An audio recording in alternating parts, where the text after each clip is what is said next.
downfall. Linda was never the good witch. Gossip and spreading rumors will be your downfall. She threw her into the dead ditch. Jealousy makes you lose everything, that's the cost. How about you just stay in the land of the lost? Besties with the witch of the west. Hate on us, but you're still obsessed.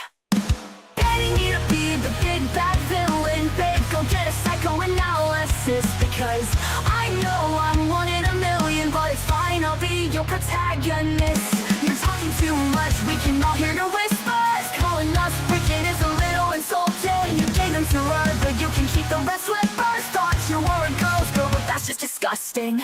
You can call me the bad witch, but I'm not the snitch. So tell me which is which? Which is which? Which is which is which?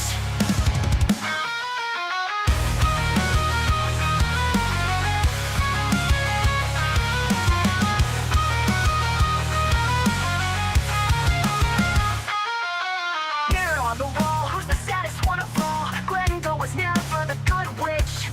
Gossip and spreading rumors will be your downfall. She threw her into the dead ditch. Jealousy makes you lose everything, that's the cost. How about you just stay in the land of the lost? Besties with the witch of the west. Hate on us, but you're still obsessed. Hating me to be the big bad villain, babe, go get a psychoanalysis. Because I know I'm one in a million, but it's fine, I'll be your protagonist. If this telecast does not prove interesting, it will be wholly my fault, because the theme itself is. Namely, the life of Abraham Lincoln. One day, the President and Mrs. Lincoln went out for a ride. It was a spring afternoon. They turned into New Jersey Avenue from the White House. And as they did, Mrs. Lincoln said to him, she said, "You almost startle me with your cheerfulness." He said, "Mary, this is the happiest day of my life."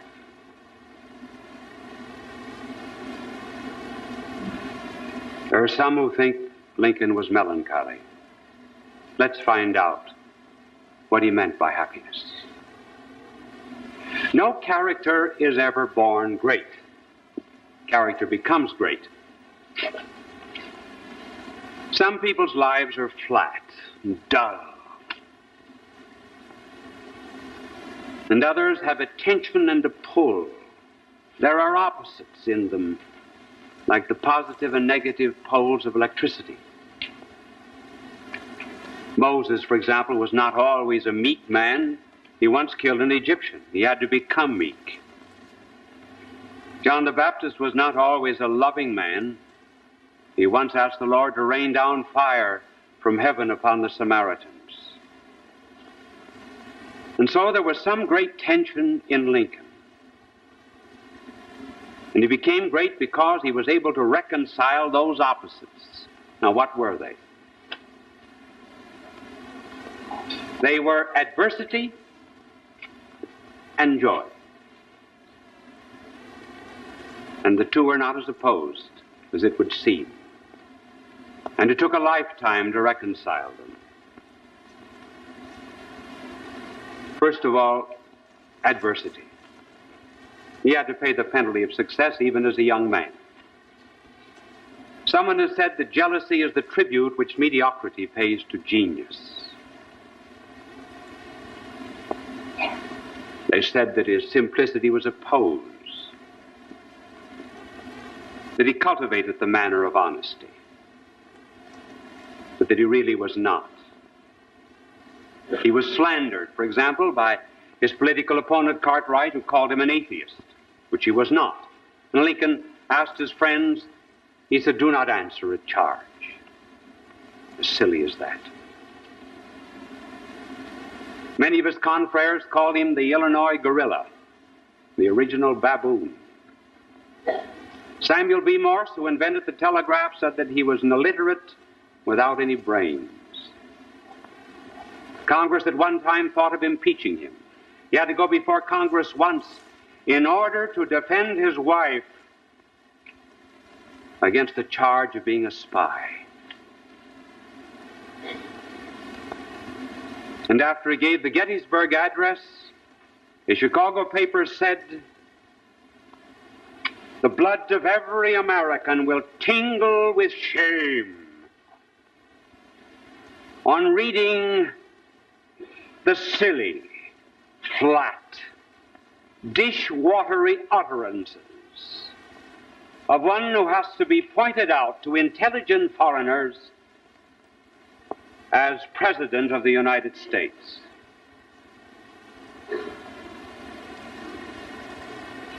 And then there were other adversities besides slander, great sorrow. When he was a young man, he fell in love with Anne Rutledge. He was only 18. She was in love, at least for a time, with a young man from the East who failed to correspond. Then Lincoln met her. She was beautiful as fresh as springtime. He asked her to marry him. They were engaged. She was taken ill, seriously. Lincoln was the only one that was allowed at her bedside. When she died, Lincoln said, "I cannot bear the thought of rain falling on her." And he used to go out and walk through the woods near the grave, muttering strange sounds, trying to recover a belief in immortality because he had read some of Voltaire and Volney. He said one day to a friend, pointing to the grave of Anne Rutledge, "My heart is buried there."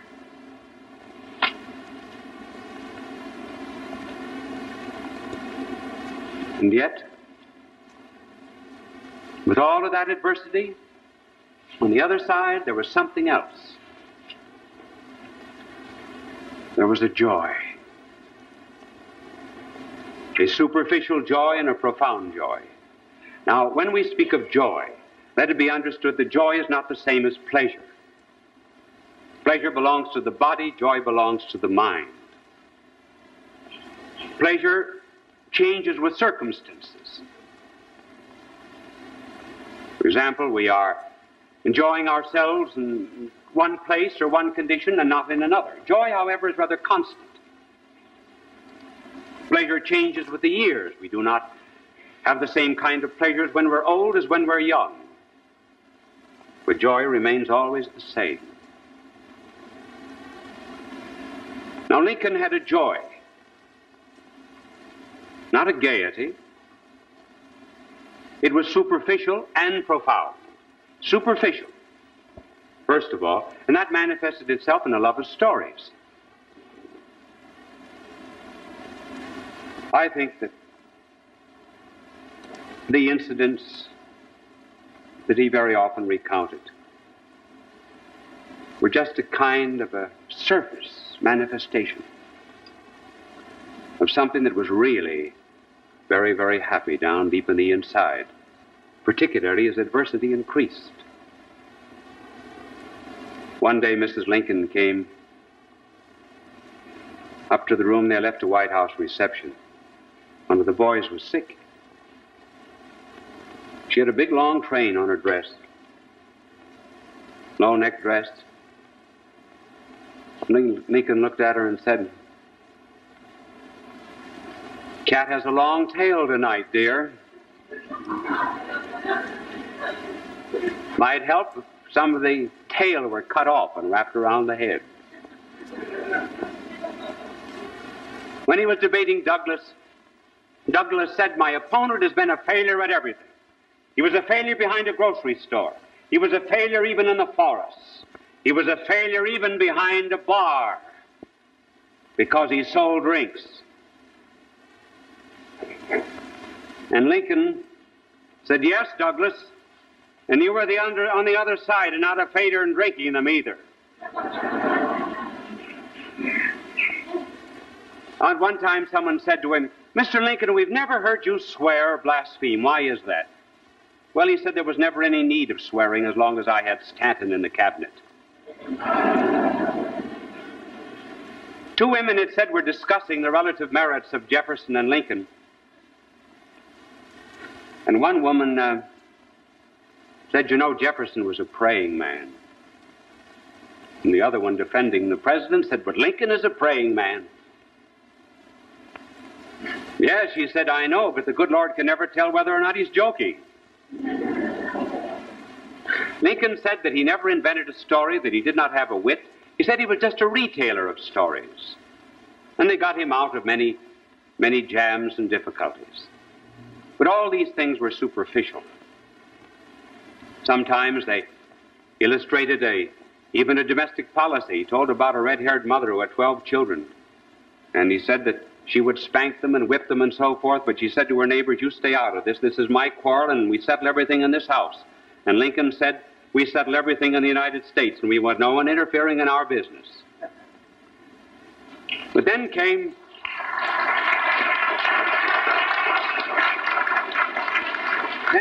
another kind of joy. It was the joy that comes from a good conscience, from honesty, humility, and above all, a great vocation. First of all, honest. Well, of course, everyone knows him. Honest Abe. The judges of the Supreme Court of Illinois said he never knew Lincoln to practice deception. On one occasion, his political opponent, or rather his opposing lawyer in a trial, said to the jury, "They call him Honest Abe. He's not honest. He's just clever. He wears a mask. He's an actor. Doesn't believe what he says." And Lincoln said, "You have known me for many years. Is that true?" And the lawyer bounded to his feet and said, "No, it's a lie. And I take it back." One day he said to a client, he said, "From the point of view of law, you have a case. From the point of view of equity and justice, you have none." And he said, "You know, if I took your case and I went before a jury, my conscience couldn't be in it, and I would be saying to myself all the time that I was talking, 'Abraham Lincoln, you're a liar.'" And he said, "You know, I might even say it out loud."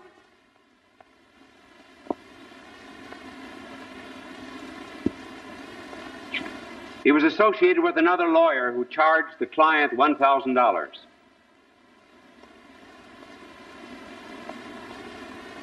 And Lincoln said to the client, "You've been overcharged. I will charge you nothing." He would never take a case which his own conscience could not defend. And then, in addition to that deep-seated honesty, was a humility. Do you ever notice today how often people will contradict themselves and say, "Well, I'm very proud, and I say it in all humility." I've heard dozens of people receiving awards say that. Lincoln would never accept an award or an honorary chairmanship or anything that did not have some work behind it. And as regards his own conscience and his own humility, say he never cared where he slept, put down in the basement, put up in the garret. He hardly ever knew what he ate. When it was first proposed to him that he become candidate for president, he said, "I'm not worthy to be a president of the United States." Had to be prevailed upon. He said his education was defective. One day a lawyer quoted Latin and said, "You understand what that means, Mr. Lincoln?" He said, "If you're talking Latin, you'll have to ask someone else." Lincoln used to chop his own wood, and even in the White House. Shined his own shoes, and someone saw him one day shining his shoes in the White House, and he said, "Mr. President, you shining your own shoes?" Lincoln said, "Who else?"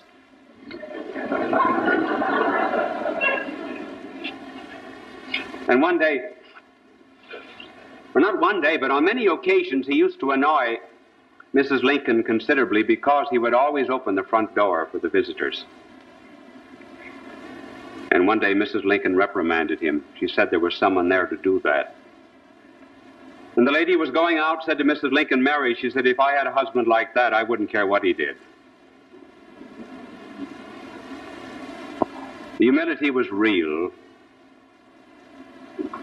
and genuine. And as the years went on, he began to see more and more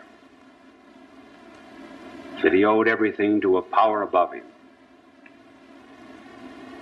And then allied with that was a sense of a vocation, which he received very early in life, and which never seemed to leave him. He went down the Mississippi as a young man, got off in New Orleans, walked around the French Quarter, Spanish Quarter, and then came to a slave market. He went in with John Hanks. There was the auctioneer standing on a cracker box. All about the room were slaves, stripped to the waist. Prospective buyers were going around, opening their mouths, looking at their teeth, judging them like they might judge a horse.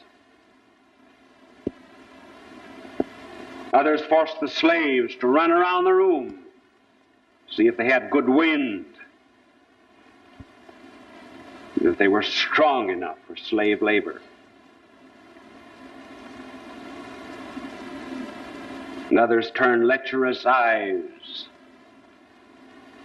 on the women they bought.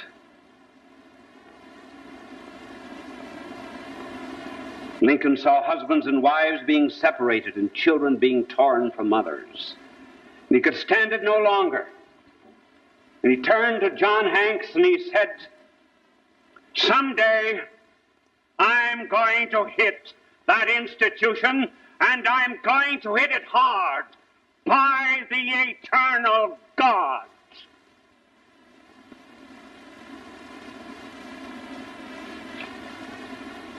The backwoodsman.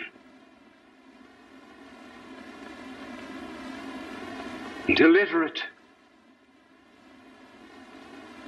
Talking about an institution that went back to 1437 when a Portuguese sold 10 slaves to someone in Portugal. And he, without any education, any background, was going to hit this institution. Why, a man who has a vocation like that is happy on the inside. And so the two, joy and adversity, went on through his life. And some biographers will take the joy and make him out to be a humorist, and others will take the adversity and make him out to be melancholic. No, if you see the depth of character, you see the two fusing, because the two are not inseparable. The two can coexist. It's well to remember, for example, that the only night that our blessed Lord ever sang was the night that he went out to his death And the greatest discourse that he ever gave on joy, and it was the only time he ever spoke on joy, was the night that he went out to die. Paul and Silas sang in prison. There's such a thing as having joy before one, therefore being able to bear any kind of adversity. And that's the making of a great character. Any man who's been through any kind of suffering and borne up under it, and seen it come from the hand of God, he has a joy on the inside that no one can take away from him. And as time went on, it was joy that came out of this adversity and this vocation. So he had a presentiment of death, certainly. He did. He dreamed about it. He dreamt about it one night in Springfield in 1860. He was on a couch. He was looking at a mirror in the far end of the room. And he saw two faces. His own. First one, clear, lifelike.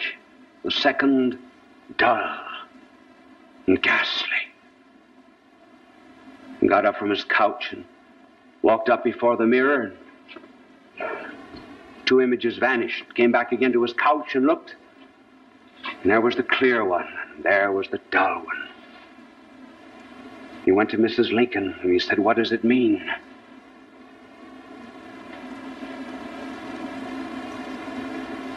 She said, "I think it means that you will finish your first term,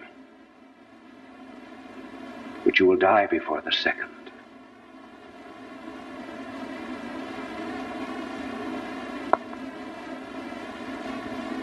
And then, 1865, one night he was very quiet. Mrs. Lincoln said to him, "You seem troubled." "Yes." All sudden, why are you moving along? Moving along without me. Without me.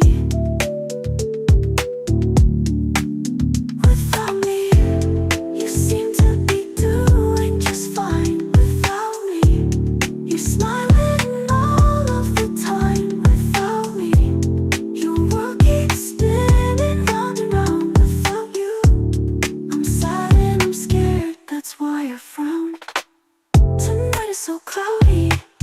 I see the raindrops in the sky. I'm trying to say howdy, but I don't even really know why. I try to reminisce on all the good times that we shared, but then I start to miss when you actually cared, when you cared about me. About me. Without me. Without me. You seem to be doing just fine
that I've been troubled about a dream. And he said, what is strange is that in the morning when I woke up, I took up the Bible and I turned it over. And every page that I turned was the page about a dream or a vision, beginning with the vision of Jacob and the angels ascending and descending the ladder.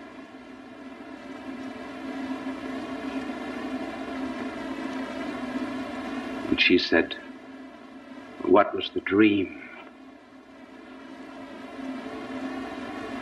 He said, I went to bed rather sad. I was worried about reports from the front. And I fell asleep, and I was not asleep very long.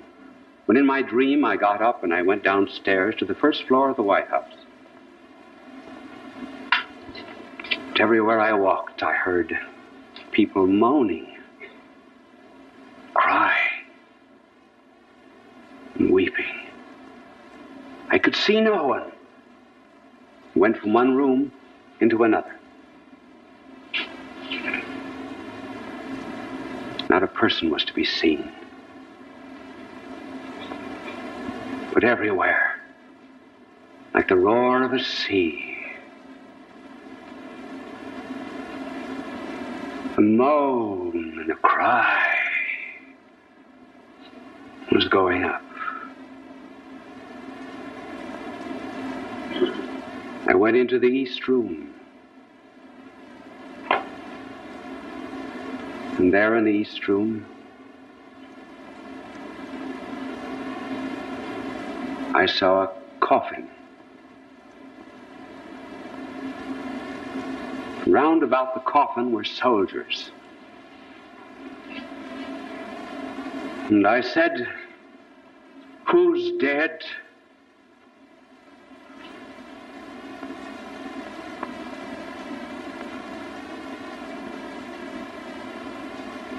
And the soldiers answered, the President of the United States. He has been assassinated.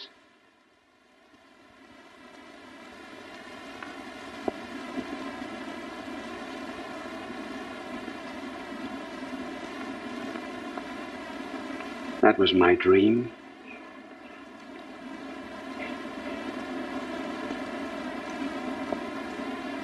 And then we come to the scene that we described. The day that he and Mrs. Lincoln were out for a ride. And she said, you're very cheerful. He said, this is the happiest day of my life.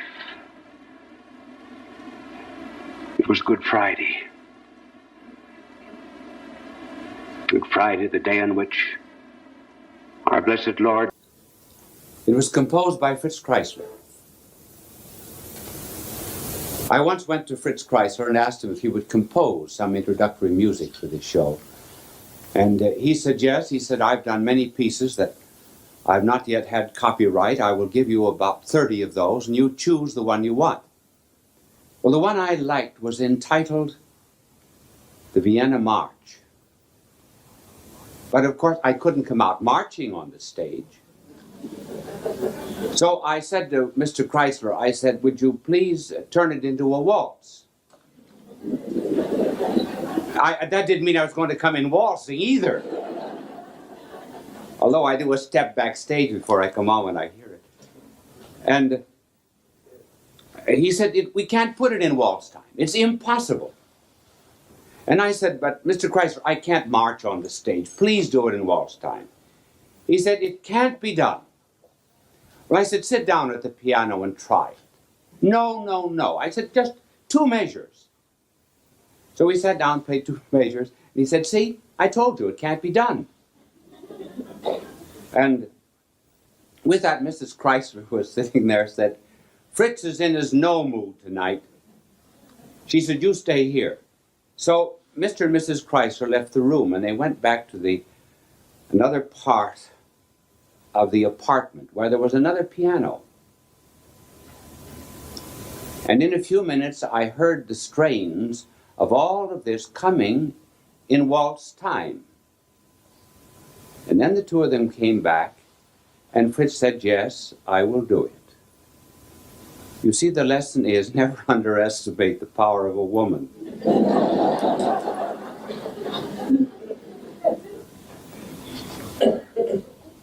We are talking in this telecast on temptation. Remember what Oscar Wilde said about it? I can resist anything but temptation. But not only how it starts, but rather its end phase, what is called compulsion. We often hear it said, oh, he's a compulsive drinker, he's a compulsive smoker, he's a compulsive thief. How does one become compulsive? Well, let us start now describing how that starts in various stages.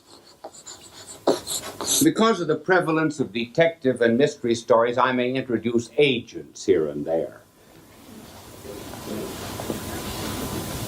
And there is, and this is the mind, this is the top of the mind, conscious person.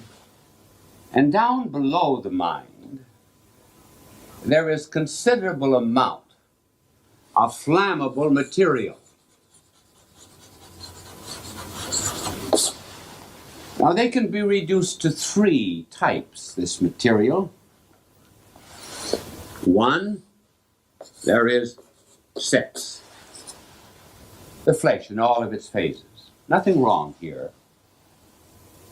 We are just considering impulses. Then secondly, there is the ego, the desire for power. And then finally, outside of the body and outside of the mind, this is the mind here, there is also in us a desire for things. We like to have possessions, property.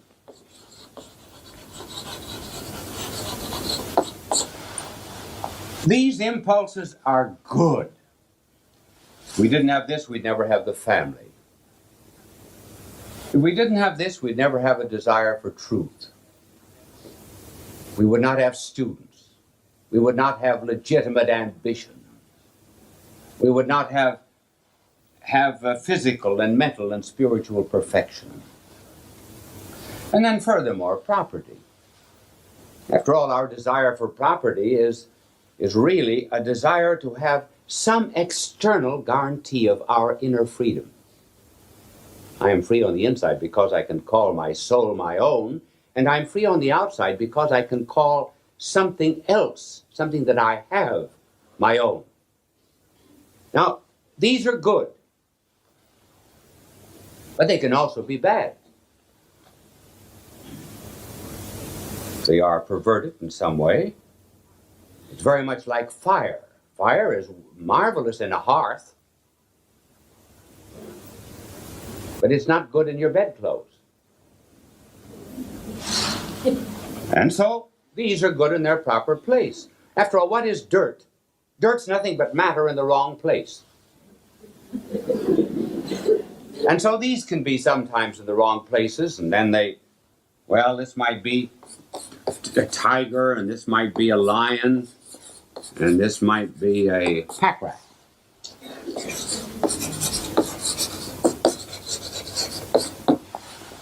All right, this is the way we're constructed. And simply because now, as we get into temptation, we mustn't think because we're tempted there's something wrong with this. We're only human. The temptation very often comes from the outside.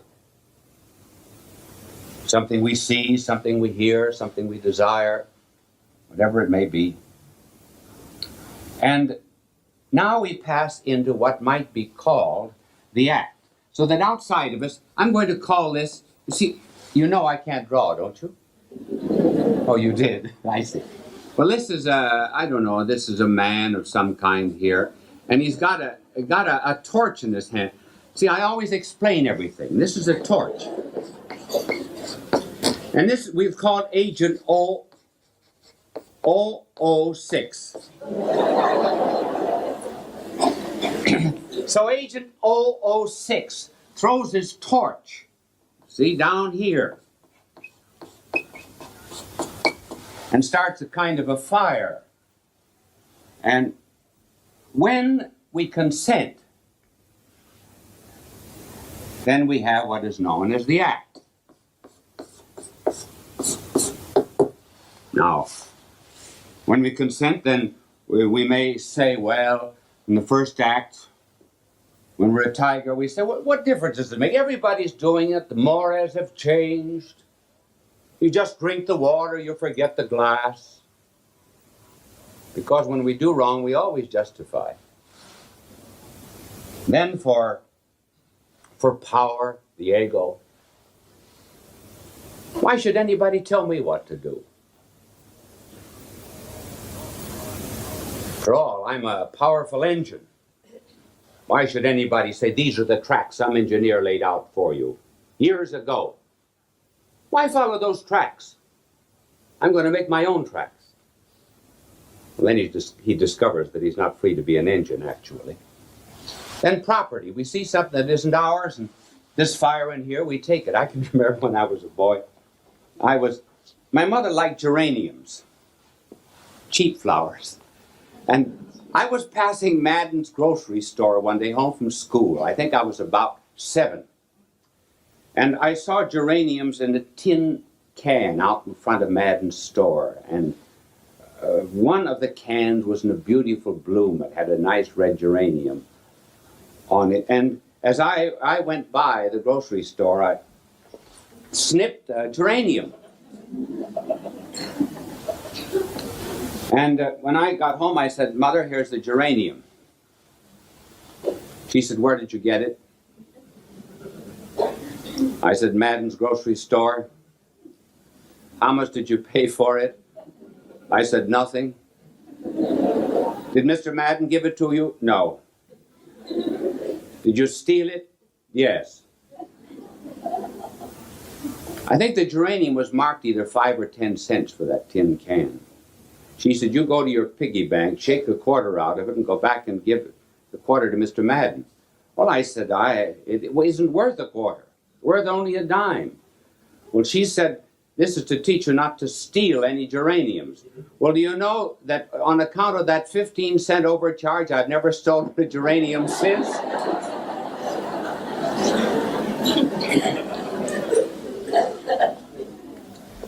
So this is the first stage, what is called the act. Then, once the barrier has been broken down, then it is easier to cultivate a habit. And the habit is the next stage. So that little agent 006, he now changes his number. And he's now agent 066. Because now he's on the inside, and he begins to work now on the person, and just as even silken threads are very easy to break, but if you would mix together thousands and tens of thousands of them, they would make a rope that you could not possibly break. And so a habit is a result of multiple acts. In relationship to drink, it's here, let's take a drink. That's all right. Then drinking begins to be, after a while, what might be called a kind of a habit. Now, the habit is easy enough to understand. The habit is easy enough to break. But then there comes another stage.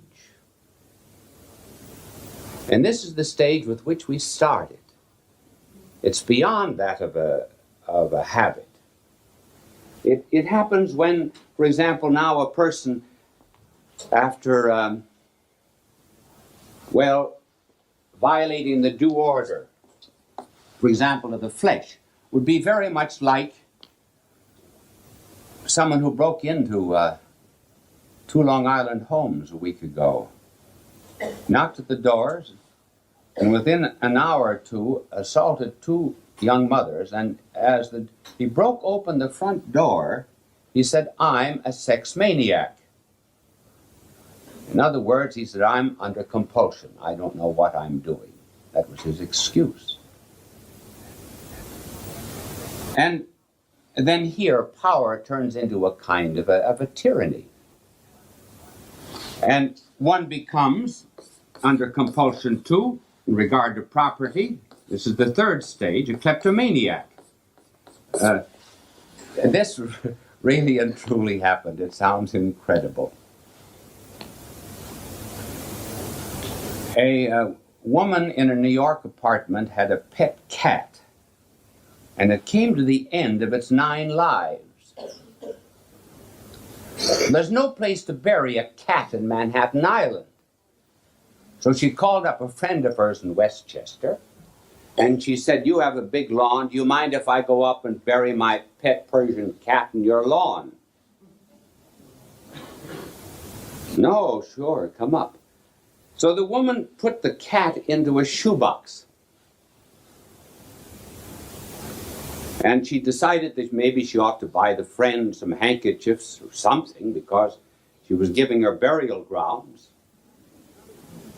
She stopped into a department store, and as she was looking at handkerchiefs, she put the shoebox alongside of the handkerchiefs. When she'd made the purchase, lo and behold, the shoebox was gone. She called a floor walker. She said, "I had a box here. Now it's gone." Floor walker said, "Don't be disturbed. Very often these kleptomaniacs, these compulsive thieves, as soon as they steal anything, they take it up to the ladies' room. So let's go up there." And there they found the box open, the dead cat there, and a woman fainted alongside of the dead cat.